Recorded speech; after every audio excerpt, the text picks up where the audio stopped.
Shalom Elahem Bapak Ibu, jumpa lagi bersama saya Pendeta Muhammad Rusli Mano Arfa. Dan saya masih bersama dengan Romo Daniel. Dan kita akan membahas mengenai hal yang menarik. Tuduhan sepihak dari RT 06 bahwa Alkitab yang ada hari ini adalah palsu. Nah, kita akan minta penjelasan daripada Romo. Dan saya percaya Romo punya manuskrip yang bisa diperlihatkan ya. Oke, tidak lama-lama lagi kita akan segera ke Romo. Salam Romo. Shalom. Ya, kita akan berbicara soal ini tuduhan dari RT 06 itu. Saya sini RT 02. Dari dulu sampai hari ini dan mungkin sampai selama-lamanya. Ya, tuduhannya hanya satu, yaitu Alkitab hari ini palsu. Ya, saya dulu begini Romo, saya ceritakan sedikit. Saya itu punya alasan untuk baca Alkitab. Salah satunya adalah ya, jadi gini, saya berani baca Alkitab, saya kumpulkan keberanian dan saya menemukan tiga alasan, dan salah satu alasan adalah rukun iman yang ketiga, percaya kepada kitab yang pernah diturunkan oleh Allah. Nah, kami disuruh percaya dan tidak dianjurkan untuk membaca.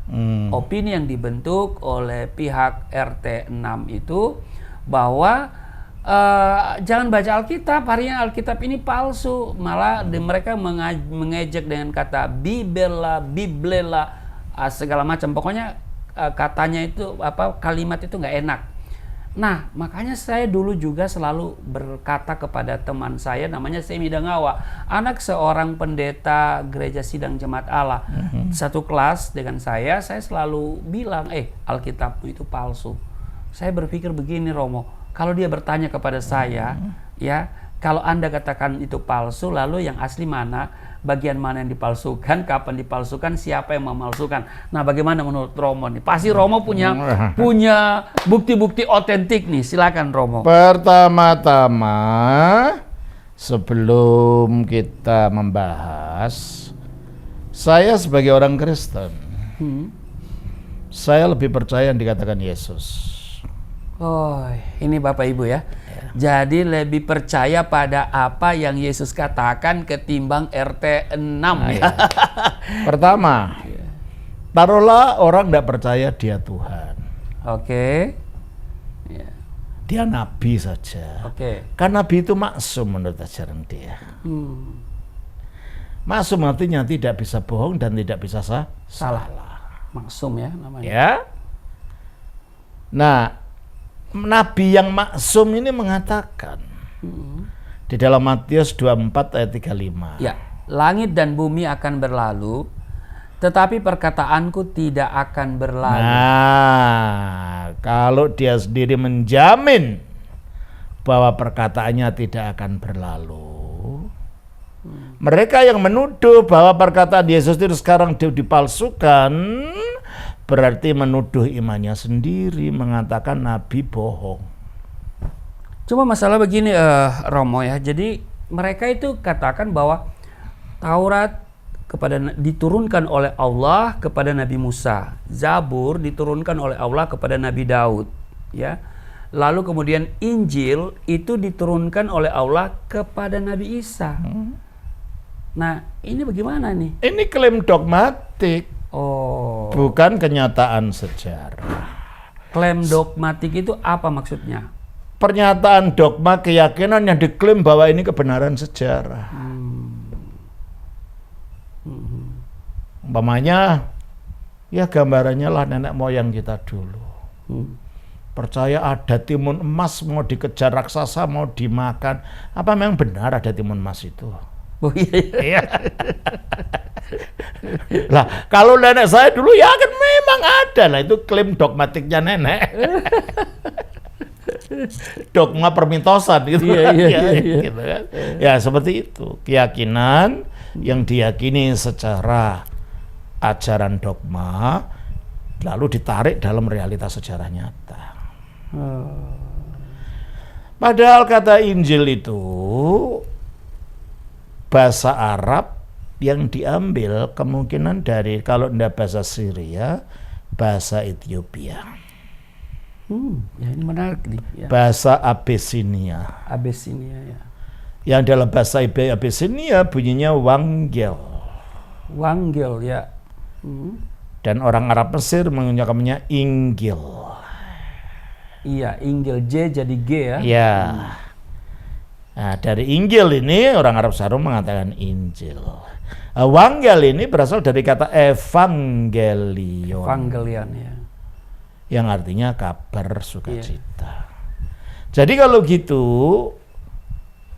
iman Kristen itu muncul bukan karena adanya kitab yang turun gedebuk dari langit diberikan kepada Yesus, tidak. Wah, itu berarti ajaran yang menyesatkan ya, kalau ada pemahaman bahwa Injil ini turun gedebuk dari surga, dari langit kepada Yesus Kristus. Karena evangelion itu artinya berita sukacita atau Evangelion kabar bahasa baik. Yunani ya. Evangelion. Ya, tulisannya Evangelion. Evangelion, F itu bagus, Angelion itu berita. Nah, kalau itu berita berarti disampaikannya secara lisan.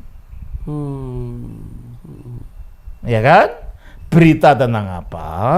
Berita tentang kasih karunia Allah melalui penebusan dan keselamatannya yang dilakukan di dalam Yesus Kristus.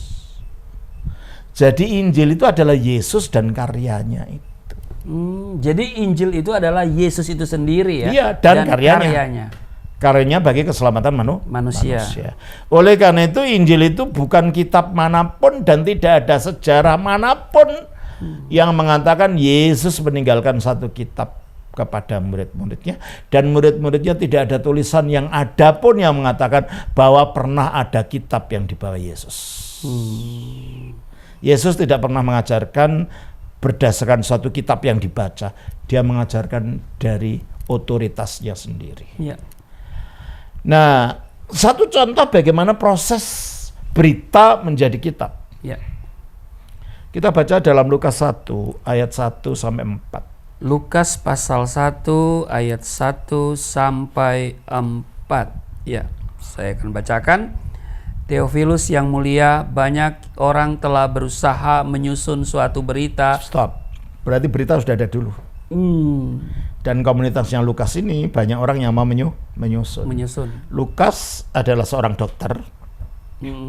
Tinggal di Antiochia, di Syria, dekat dengan Yerusalem. Terus apakah sebelum lanjut, apakah Lukas adalah salah satu murid? Murid Paulus. Murid Paulus ya. Ya, terus. Banyak orang telah berusaha menyusun suatu berita tentang peristiwa-peristiwa yang telah terjadi. Ada peristiwa dulu. Ya. Peristiwa apa ini? Peristiwa tentang Yesus di Yerusalem. Dan setelah bangkit itu tersebar menjadi berita. Terus? Yang telah terjadi di antara kita seperti yang disampaikan kepada kita oleh mereka yang dari semula adalah saksi mata. Nah, jadi berita tadi disampaikan kepada komunitas di mana Lukas ada oleh mereka yang dari semula menjadi saksi mata dan pelayan firman, itulah para rasul. Ini jaraknya berapa lama ya? Berapa tahun, Romo? Ya, masih dalam abad pertama ya 10-20 tahunan. Bukan ratus tahun ya? Oh, enggak lah. Ya kan? Iya. Jadi mereka mendengar berita itu langsung dari saksi mata dan pelayan firman yang tak ada lain adalah rasul-rasulnya Yesus, yaitu yang kalau agama Islam mengatakan kaum Hawariyun. Hawariyun ya. Dan Hawariyun itu bahasa Ethiopia, artinya para murid. Ya, murid. Terus? Karena itu setelah aku menyelidiki segala peristiwa, berita datang dulu, akhirnya Lukas mengadakan penyelidikan, mengadakan research. Terus? Menyelidiki segala peristiwa itu dengan saksama dari asal mulanya. Dengan saksama dari mulanya berarti pergi ke Yerusalem lah dia. Bukan kaleng-kaleng ya. Ya, dia pergi ke Yerusalem karena pada waktu Paulus mengunjungi Yerusalem, dia ikut. Coba kita baca dalam Kisah Rasul pasal yang ke 27. Bentar. Ayat Sebentar saya lihat dulu. Kita baca Kisah Rasul pasalnya yang ke-27. Bentar. Kita baca pasal 21, mungkin bukan 27. 21 ayatnya yang ke-17. Oke. Kisah Rasul 21 ayat 17. Mulai 15 sampai 17. Oke, 15 sampai 17. Pertemuan Paulus dengan Yakobus di Yerusalem. Ayat 15. Sesudah beberapa hari lamanya tinggal di Kaisarea, berkemaslah kami. Coba perhatikan kata kami itu. Ya, kami ya. Berarti penulisnya ikut dalam peristiwa ini. Oke. Dan penulisnya adalah Lukas. Ya. Jadi Lukas bukan orang yang tidak tahu sama sekali. Ya. Karena penulis Kisah Para Rasul juga Lukas. Makanya dengan kami, berarti dia memasukkan dirinya di situ. Terus? Jadi sebelum lanjutnya, jadi ini tidak perlu diragukan karena terjemahan ini Romo tentu sudah periksa sesuai dengan bahasa asli ya. Ya memang kami. Terus? Oke. Berkemaslah kami lalu berangkat ke Yerusalem. Ayat 16, bersama-sama dengan kami turut juga beberapa murid dari Kaisarea. Terus? Mereka membawa kami ke rumah seorang yang bernama Manason. Ia dari Siprus dan sudah lama menjadi murid. Kami akan menumpang di rumahnya. Ketika kami tiba di Yerusalem, semua saudara menyambut kami dengan suka hati. Ayat 18, pada keesokan harinya pergilah Paulus bersama-sama dengan kami mengunjungi Yakobus. Semua penatua telah hadir di situ. Mengapa mengunjungi Yakobus? Karena Petrus sudah pindah dari Yerusalem. Tadinya kan pimpinan para rasul di situ. Pada saat ini dia sudah pindah ke Antiokhia. Dan dia menjadi pimpinan gereja Antiokhia menurut sejarah selama 7 tahun sebelum ke Roma. Jadi gereja Yerusalem akhirnya kepemimpinnya diganti oleh Yakobus. Makanya Paulus bertemu dengan Yakobus. Lukas juga ikut. Ya, Lukas ada di situ ya. Nah, apakah di situ hanya mampir-mampir untuk minum kopi? Tidak mungkin lah. Ya. Karena ini para intelektual. Ya, jadi akan tanya ini dan tanya itu. Jadi kalau dikatakan kembali kepada Lukas 1 tadi, ayat yang ketiga. Sebentar saya balik lagi ke Lukas pasal 1 ayatnya yang ketiga dikatakan, ya, karena itu setelah kami menyelidiki segala peristiwa itu dengan saksama dari asal mulanya. Nah, asal mulanya dari mana? Ya dari Yerusalem, dari orang-orang pelaku sejarah. Umpamanya, bisa kita bayangkan dia bertemu dengan Bunda Maria. Oh iya, karena waktunya masih dekat ya. Iya, jaraknya Bu, waktu malaikat Gabriel datang kepada Anda memberitahu gimana? Pastilah Bunda Maria cerita. Masa ada ditulis? Ya kan? Ya. Ketemu Lazarus, tanya pengalamannya gimana. Nah, ketemu orang-orang saksi mata apa yang terjadi.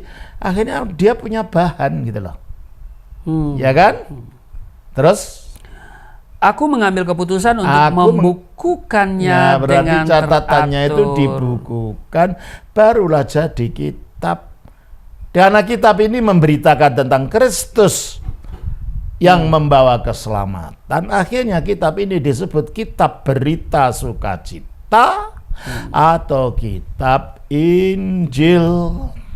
Evangelion ya. Evangelion ya. Jelas ya? Jelas. Jadi Injil itu bukan kitab yang turun dari surga. Itu dari mana pemahaman itu? Dari Quran. Oh, dari Quran. Oke, Ya. jangan tegas. Oh, ya. Romo. Jadi ini tapi ini bukan ajaran Kristen ya, mungkin itu ajaran Islam ya. Kita tidak bisa berbuat apa-apa, itu keyakinan. Keyakinan, betul. Tapi jangan itu dipaksakan pada kita. Betul. Ya kan? Iya. Nah, akhirnya itu jadi buku. Jelas ya? Iya. Nah, Yesus mengatakan, menjamin kata-katanya itu yang sekarang sebagian dibentuk tulisan di dalam Matius 24 ayat 35. Matius 24 ayat 35. langit dan bumi akan berlalu, tetapi perkataanku tidak akan berlalu. Nah, saya lebih percaya kata Yesus daripada kata ajaran yang datang 600 tahun kemudian. Bukan saksi mata, bukan orang di sekitar. Nggak pernah kenal. Apalagi penafsir-penafsirnya sekarang yang tidak tahu apa-apa. Ke Yerusalem. Ya, apalagi itu yang di luar sana itu menamakan diri YouTuber yang mencocok-cocokkan. Ya, haleluya. Yesus mengatakan langit dan bumi akan lenyap. Ya. Perkataanku tidak akan berlalu. Berarti ini merupakan cover untuk otentisitas perjanjian baru. Oke. Ajaran Yesus. Tapi bagaimana perjanjian lama juga dijamin. Matius 5 ayat 18. Matius pasal 5 ayatnya yang ke-18 ya. 5:18 dikatakan, karena aku berkata kepadamu sesungguhnya selama belum lenyap langit dan bumi ini, satu iota atau satu titik pun tidak akan ditiadakan dari hukum Taurat. Ya, berarti Taurat dijaga, ajaran Yesus dijaga berdasarkan jaminan ilahi yang keluar dari mulut Kristus itu menunjukkan tidak mungkin Alkitab diubah-ubah. Ya kan? Tidak mungkin diubah-ubah. Tidak mungkin hilang, tidak mungkin diubah-ubah. Tapi kenapa hari ini begitu segar ya orang bilang diubah ya? Dulu Romo masih kecil pernah dengar nggak itu? Ya dari dulu. Memang itu dogma kok. Nah, terus itu pertama. Yang kedua, sebenarnya yang harus membuktikan bahwa kitab ini diubah-ubah ada orang yang menuduh. Ya. Pemerintah mengatakan ini uang palsu. Ya. Pasti pemerintah bisa menunjukkan ini uang aslinya. Betul. Gimana kamu menuduh itu uang palsu kalau kamu nggak bisa membandingkan dengan uang aslinya? Jadi siapa yang memperkarakan, dia yang harus membuktikan. Iya. Cocok. Gitu kan? Iya. Nah, kalau mereka menuduh kitab ini palsu, tanya yang asli gimana? Iya. Mereka ada yang berteori yang asli sudah diangkat kembali ke langit. Kamu lihat angkatnya kapan oleh siapa? Yang asli sudah hilang katanya. Lu kok percaya dong yang seperti itu? Dari konsep aja udah salah ya, Pak. Iya. Berbeda ya, karena dia bilang ini Injil buku yang dari langit gedebuk jatuh ke terus diambil lagi. Kok kayak main lato-lato gitu. Tak jatuh diangkat.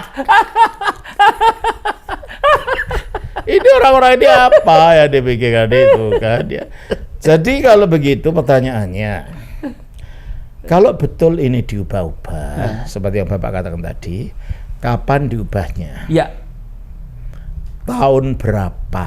Iya. Sebutkan tanggalnya, sebutkan bulannya, sebutkan tahunnya. Nah, kalau kamu tidak bisa menyebutkan dan pasti tidak bisa menyebutkan, berarti kalian memfitnah. Dan itu cerita hoax. Iya. Memfitnah ya. Fitnah itu lebih kejam dari fitness. Yang kedua, siapa yang mau mengubah-ubah? Iya. Lembaga atau perorangan? Kalau lembaga apa? Gereja. Ingat bahwa kitab suci ini, terutama perjanjian lama, bukan hanya digunakan oleh gereja. Betul. Digunakan oleh orang Yahudi, orang Samaria, digunakan oleh orang Samaria. Apa mereka tidak teriak-teriak? Iya ya. Jadi, betul ya. Orang Samaria, orang Yahudi, orang Kristen, ya kan? Menggunakan kitab yang sama. Menggunakan kitab yang sama. Seandainya diubah, apa mereka tidak teriak-teriak? Dalam banyak hal, ini ada perbedaan, ada prinsip-prinsip itu yang hanya berbeda. dalam tafsiran, bukan teksnya. Kalau teksnya sama. Iya, betul. Bedanya dalam tafsiran. Tafsiran. Berarti kalau gitu teks kitab suci tidak pernah diubah. Jelas ya?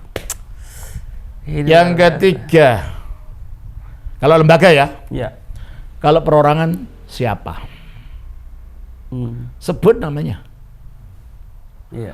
Apa mungkin satu orang mengubah kitab yang tersebar di mana-mana, yang mungkin waktu itu jumlahnya ribuan? Kok cari perkara? Ngumpulkan satu-satu kitabnya, setiap malam dicoret, diubah yang sama. Tidak masuk akal itu, gitu loh. Kalau perorangan. Ya. Di mana?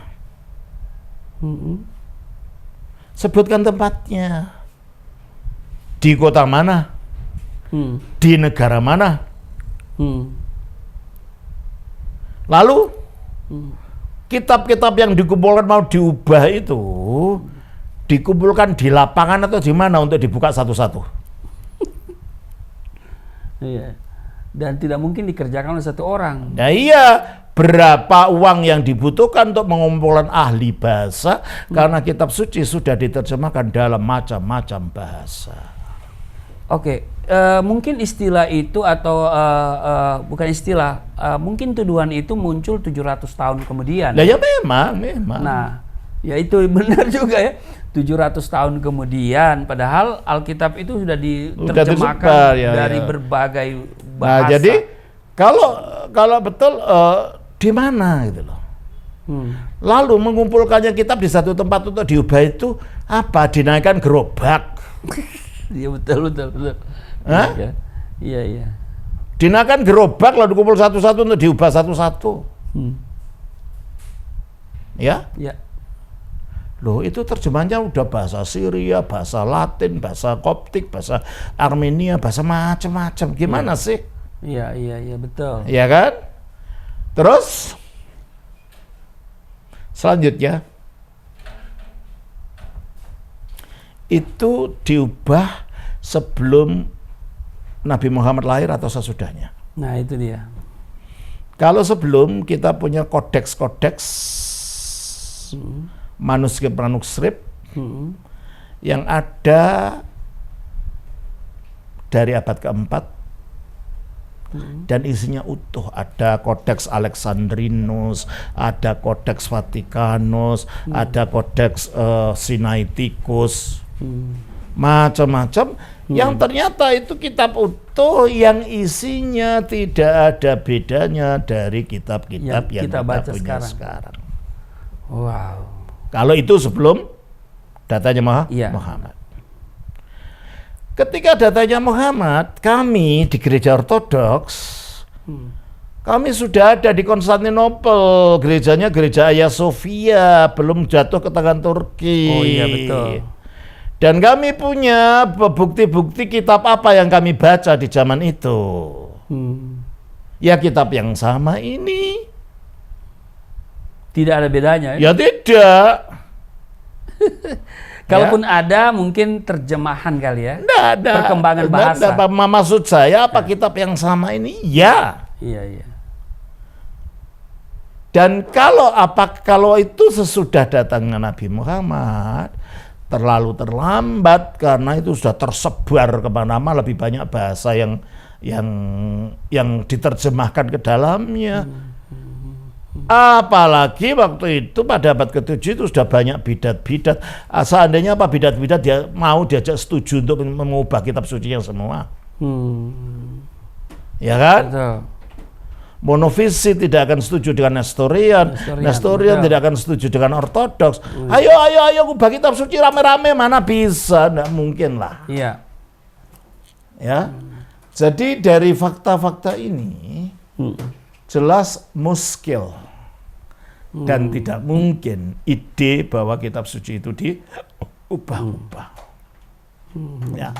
Itu bukti-bukti secara preposisi. Nah sekarang bukti-bukti secara fakta yang tidak memungkinkan bahwa Alkitab ini diubah. Alkitab ini dapat dipercaya karena pertama orang Yahudi sudah punya kanon. Iya, kanon. Kanonnya itu adalah patokan kitab suci. Yang kitab suci mereka itu dibagi dalam 3 kelompok. Taurat, Iya. Nevi'im, Iya. nabi-nabi, dan Ketuvim, tulisan-tulisan yang diringkas tanah. Iya, tanah. Orang Yahudi tidak mau menyebut perjanjian lama karena mereka Iya. tidak percaya perjanjian baru. Iya. Itu sudah ada sebelum Yesus. Iya, dan Yesus mengakui pembagian kitab suci Yahudi dalam 3 kelompok ini. Kita baca di dalam Lukas pasal 24. Lukas pasal 24. Tommy, tolong ambilkan kitab suci Yahudi. Ayat Lukas pasal yang ke-24. Kita baca di dalam ayatnya yang ke-27. Ya, Lukas 24 ayatnya yang ke-27. Lalu ia menjelaskan kepada mereka apa yang tertulis tentang dia dalam seluruh kitab suci, mulai dari kitab-kitab Musa dan segala kitab nabi-nabi. Kitab Musa dan segala kitab nabi, ayat 44. Ayat 44 dikatakan begini.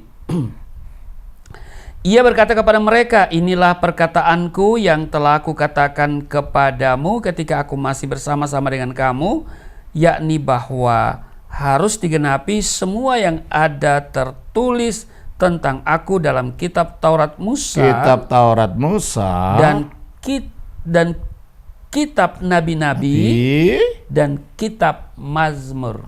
Taurat Musa adalah ta, nabi-nabi adalah n. Ya. Mazmur itu awal daripada tulisan-tulisan Ketuvim.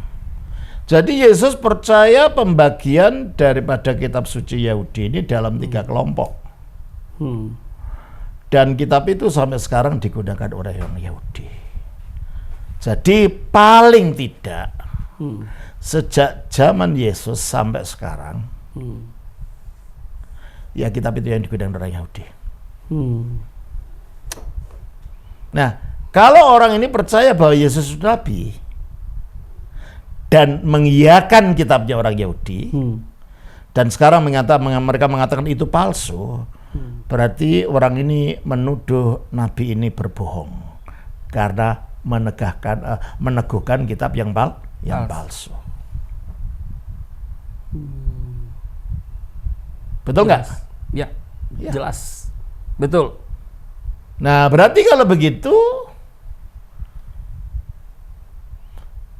di dalam ajaran orang-orang ini, Zakaria adalah nabi, Yohanes Pembaptis atau Yahya adalah nabi, Isa adalah nabi. 3 nabi ini tidak pernah mengkritik tanah. Iya, betul. 3 nabi ini meyakini tanah sebagai firman Tuhan. Lah kok ada ajaran yang datang 700 tahun kemudian tiba-tiba mengatakan itu palsu.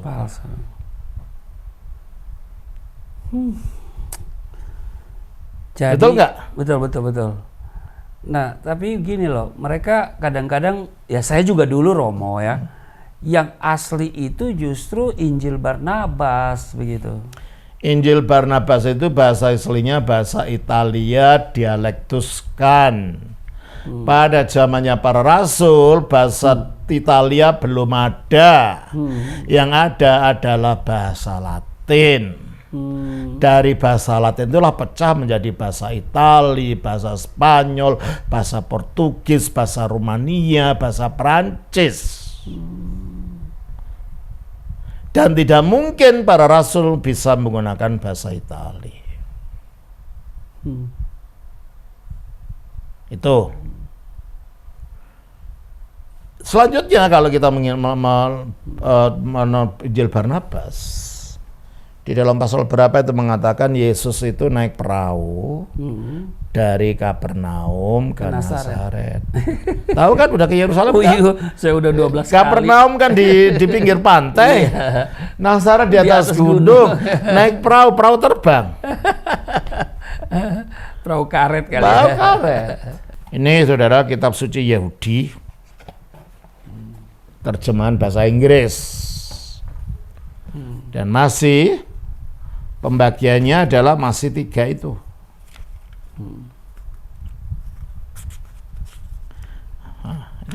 Namanya aja tanah. Nah, tanah, Torah, Nabi, Nabiim, Ketubim. Dan itu yang dikatakan oleh Yesus. Berarti Yesus tahu kitab suci ini. Dan dia tidak mengkritik.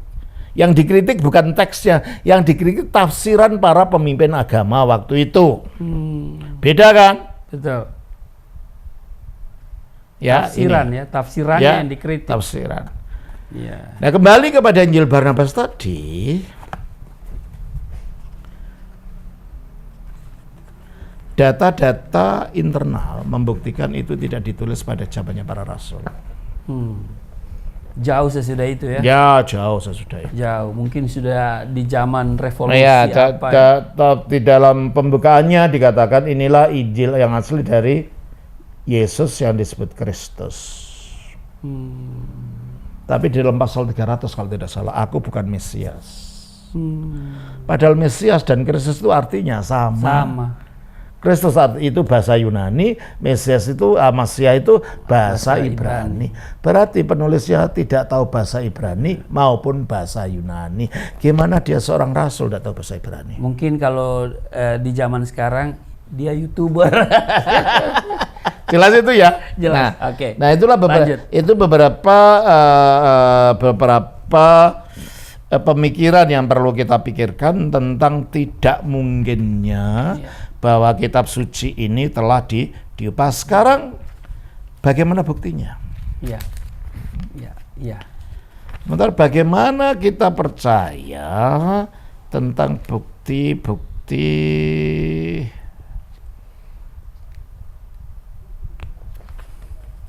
bahwa ini dapat dipercaya apa yang kita punya ini sekarang ini?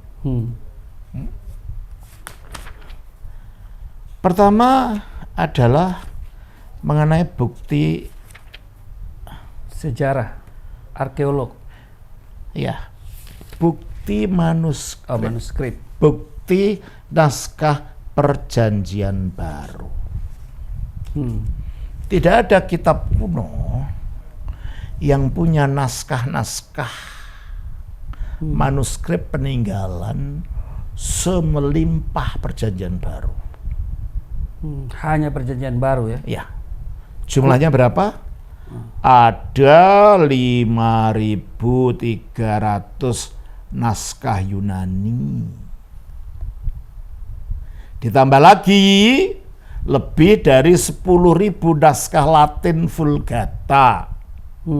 Vulgata itu terjemahan kitab suci ke dalam bahasa Latin yang dimulai pada abad kedua. Sangat awal sekali. Ya. Dan paling tidak ada 9.300 naskah yang lain yang lebih kuno. Maka saat ini kita milih lebih dari 24.000 salinan naskah dari bagian-bagian perjanjian baru. Ya. Tidak ada dokumen kuno lain yang mendekati itu dalam jumlah dan pembuktiannya. Sebagai bandingan, Iliad, kirangan Homer Yunani, menduduki tempat kedua dengan hanya 643 naskah yang masih selamat. Naskah tertua Homer yang masih lengkap dan selamat berasal dari abad ke-13. Sebenarnya perjanjian baru ada yang dari abad pertama, abad kedua paling tidak. Ya toh? Nah, dari sini kita melihat bahwa ada contohnya ini. Naskah Yunani, tulisan yang seperti tulisan huruf besar semua namanya angsial ya tuh. Itu ada 267 naskah. minuskul, tulisan kayak tulisan Latin gitu ya. Itu ada 2.764 naskah. Leksionaris itu daftar bacaan yang tetap digunakan dalam gereja ortodoks sekarang. Ini leksionaris. Nih. Bahasa Yunani. Bahasa Yunani. Iya, namanya juga gereja ortodoks. Leksionaris ya. Ya. Ini untuk Injil. Ya. Terus ini untuk tulisan-tulisan rasul. Bahasanya Yunani. Yunani juga. Jadi di samping ada manuskrip itu, kita ada leksionaris yang tetap dipraktekkan, digunakan dalam gereja ortodoks sampai sekarang. Turun temurun ya. Iya, turun temurun. Jadi tidak akan mungkin ya itu mengalami. Nah, mungkin karena itu ini terkait dengan pembacaan untuk perayaan-perayaan gereja. Iya betul. Ya. Dan itu leksionaris itu ada 2.143. Lalu papirus, yaitu yang ditulis di dalam pandan air itu, yang dikeringkan itu. Betul. Itu ada 88. Dan penemuan baru ada 47. Jadi jumlah ada 5.309 naskah Yunani yang ada. Belum lagi Vulgata Latin ada 10.000, Ethiopia ada 2.000, Slavia ada, dan Syria Pesita yang seperti yang saya tunjukkan tadi itu ada 350. Ada lagi Buhaira bahasa Mesir, bahasa Arab ada 75, Buhairi ada 100. Bahasa Arab ada juga ya? Ada, ya. Dan macam-macam. Jadi dari sini makanya ada seorang direktur kepala ahli perpustakaan dari Museum Inggris mengatakan, di samping jumlahnya, naskah-naskah Perjanjian Baru berbeda dengan naskah-naskah pengarang klasik lainnya, dan kali ini perbedaannya jelas sekali. Tidak ada naskah lain yang jarak di antara waktu penulisan naskah asli dan waktu pembuatan salilannya yang masih ada begitu pendek seperti pada Perjanjian Baru. Kita punya manuskrip yang jaraknya 15 tahun. Dari manuskrip Injil Yohanes. Jaraknya hanya 15 tahun dari ketika Injil Yohanes itu ditulis. Ya? Jaraknya sangat dekat gitu. Sangat dekat, ya toh? Masih segar dalam ingatan ya. Kitab-kitab Perjanjian Baru ditulis pada akhir abad pertama. Ya. Salinan naskah tertua yang masih ada tidak termasuk cabikan naskah yang tidak utuh berasal dari abad keempat, katakanlah dari 250 sampai 300 tahun. Jarak di antara waktu penulisan karangan asli dan bukti tertua yang masih ada telah menjadi sedemikian kecil sehingga dapat dikatakan tidak artinya, sehingga dasar terakhir untuk meragukan bahwa kitab suci Perjanjian Baru telah diwariskan kita secara utuh sebagaimana ia ditulis sekarang sudah tidak berlaku lagi. Jadi baik keaslian maupun integritas umum kitab-kitab Perjanjian Baru pada akhirnya dapat dianggap telah ditetapkan. Wow. Jadi tidak ada alasan untuk bilang dipalsukan ya? Tidak ada. Karena terjaga ya? Iya. Berdasarkan itu. Terjaga sedemikian rupa. Jadi kita tidak klaim Tuhan menjaga kitabnya supaya itu tidak ada klaim, bukti aja. Bukti sejarah, bukti sejarah, buktikan itu gitu ya. Terus apa lagi?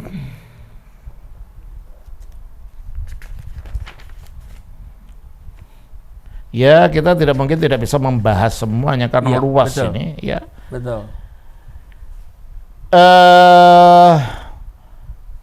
Kronologi naskah-naskah penting dalam Perjanjian Baru. Ini adalah berbicara untuk bahan-bahan untuk menulis, bentuk dan ukuran huruf, tanda baca dan semuanya itu akhirnya menentukan keutuhan daripada kitab-kitab ini. Ya, Coba kita lihat. Kita ada naskah dari John Rylance yang berasal dari tahun 130 Masehi. 130 Masehi. Wow. Yohanes mati tahun 100. Ya. Berarti hanya ada jarak 300. Ya toh? 150. 130 dari dan 100. Iya, berarti cuma 30 tahun. 30 tahun ya, Mas. 30 tahun. Iya. Bodmer Papyrus 2. Ini berasal dari tahun 150 sampai 200. Terdapat di perpustakaan kesusastraan dunia Bodmer, berasal sebagian besar Injil Yohanes. Tahun 150 sampai 200. Ya. Nah, ini beberapa. Di atas Saron juga. Di atas Saron itu kitab yang ditulis secara berurutan ceritanya. Kalau Injil kan 4 terpisah-pisah. Ya. Ini oleh Tatianus dijadikan kayak kisah bersambung. Ya, namanya Di atas Saron. Itu berasal dari tahun mana? Abad keempat ya. Ya. Belum lagi ada Codex Vaticanus yang disimpan di perpustakaan Vatikan. Itu berasal dari tahun 325 sampai 350 Masehi. Islam belum lahir. Iya. Dan ini sudah ada kodeks ini. Ya. Kodeks Sinaiticus berasal dari tahun 350 Masehi, terdapat di British Museum. Ya. Naskah ini berisi hampir seluruh Perjanjian Baru. Dan lebih daripada separuh Perjanjian Lama. Ya, terus apa lagi? Codex Sinaiticus, Codex Alexandrinus. Wah, itu tahun berapa itu? Itu tahun 400 di British Museum. Codex Ephraimi tahun 400 Masehi. Ya, terus terdapat di Bibliotek Nasional Paris. Asalnya yang dari abad ke-5 dan bukti-bukti diberikannya membuatnya menjadi penting bagi teks dan beberapa bagian Perjanjian Baru. Ya. Setiap kitab termuat di dalam naskah ini. Perjanjian Baru maksudnya. Kecuali 2 Tesalonika dan 2 Yohanes. Jadi kalau begitu dari ini penemuan-penemuan ini yang ternyata buktinya isinya sama dengan kitab kita yang sekarang, dan itu terjadi 300 tahunan sampai hampir sampai ada yang 600 tahun dari zamannya Muhammad, membuktikan kitab kita ini dijaga oleh Tuhan. Wow, luar biasa ya. Jadi dan tidak mungkin ada kepalsuan. Jadi segala itu tuduhan tanpa dasar. Bukti, tanpa dasar ya. Dan juga kredibilitas daripada ini ditunjang dengan naskah Alkitab yang diterjemahkan dalam berbagai macam bahasa. Ada naskah Alkitab bahasa Syria, bahasa Latin, bahasa Yunani, terus bahasa apa lagi ya. Dan bahasa-bahasa ini isinya ya sama. Ya. Dengan Alkitab yang ada sekarang. Baik itu dalam bentuk buku maupun dalam bentuk Android. Iya betul ya. Terus? Iya. Nah, versi kuno lainnya itu yang ada namanya Gotik, itu bahasa Jerman kuno ya. Georgian dari abad ke-5, Ethiopia dari abad ke-6, Nubia dari abad ke-6 ya. Nah, juga kalau begitu kutipan-kutipan yang diambil oleh para bapak gereja. Ini salah satu Bapak Rasuliah ini. Iya. Ini tulisan dari orang-orang yang pernah mengenal para rasul. Apostolic Fathers. Bapak-bapak Rasuliah. Iya. Ada Polikarpus, itu muridnya langsung Rasul Yohanes.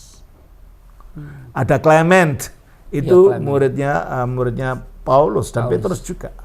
Ya. Ada Ignatius dari Antioquia, ya toh? Ini Clement. Ada Ignatius dari Antioquia. Itu adalah pengganti ketiga dari Rasul Petrus menjadi pimpinan di gereja Antioquia. Dan menurut tradisi, dia adalah anak kecil yang pernah di pangku Yesus diberkati. Dan dia menjadi muridnya Rasul Yohanes juga. Jadi memang saksi mata ya. Saksi mata. Mendengar. Nah, kita melihat bahwa orang-orang ini, murid-muridnya para rasul ini, mengutip banyak dari perjanjian baru yang kita miliki. Wow. Jadi kalau gitu, kitab-kitabnya para rasul itu sudah diakui oleh para orang-orang ini. Ya, nah, di samping itu kita juga saya punya banyak bisnis itu. Ya, tadi kita sudah mengunjungi ya. Iya, itu kita punya banyak dari tulisan para bapak gereja yang selanjutnya. Ini. Nah. Kebalik. Iya. Ada Papias, ada siapa. Mereka menulis mengutip. Ya, kitab suci ini tidak ada kitab yang lain. Oh, luar biasa. Sehingga sampai seorang sarjana Alkitab mengatakan dari Inggris, kalau tidak salah Metzger, kalau saya tidak salah lupa namanya, dia mengatakan seandainya Alkitab ini hilang total melalui ilmu namanya ilmu kritik teks bisa dipulihkan lagi. Melalui apa? Melalui manuskrip tadi, melalui kutipan-kutipan bapak gereja, ya tuh. Kalau Al-Quran punya nggak itu? Nggak ada ya. Nggak ada. Iya, haleluya. Oke, karena yang asli saja kan sudah dibakar. Yang Quran yang asli kan ditulis di pelepah kurma, di tulang, itu kan tidak ada. Iya. Ya kan? Dan sudah dibakar oleh. Dan kita tidak pernah membakar kitab suci apapun. Iya. Kalau Al-Quran sekarang yang dibaca itu kan hasil kodifikasi dari. Ya, kalau menurut yang saya baca sih.